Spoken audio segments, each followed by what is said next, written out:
Is Europe ready for Trump?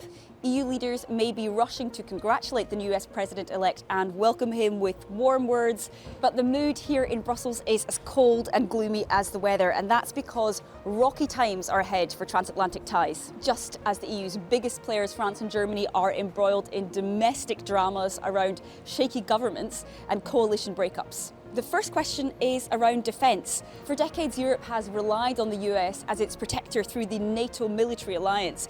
But Trump has threatened not to come to allies' defence if, say, Russia were to set its sights beyond Ukraine. There has been a jump in military and defence expenditure here, particularly since 2022.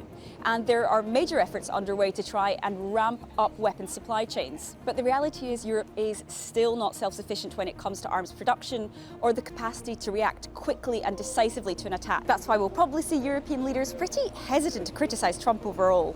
Then there's Trump's promise to slap tariffs on global imports.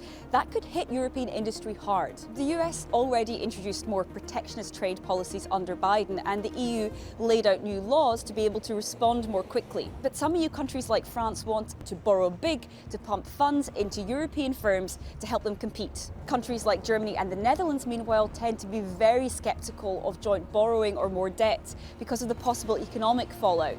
So a trade war with the US would likely mean more internal EU divisions. Lastly, with Washington expected to turn inward on global issues like tackling climate change, can the EU step up to the plate? Europe's big climate laws are already in place, so despite green policies falling out of fashion here, the transition will continue. But many analysts say Europe is suffering something of a crisis of credibility because of the rise of the far right here and divisions over the war in Gaza. And that means the whole concept of the West and its role on the global stage are now even more in doubt.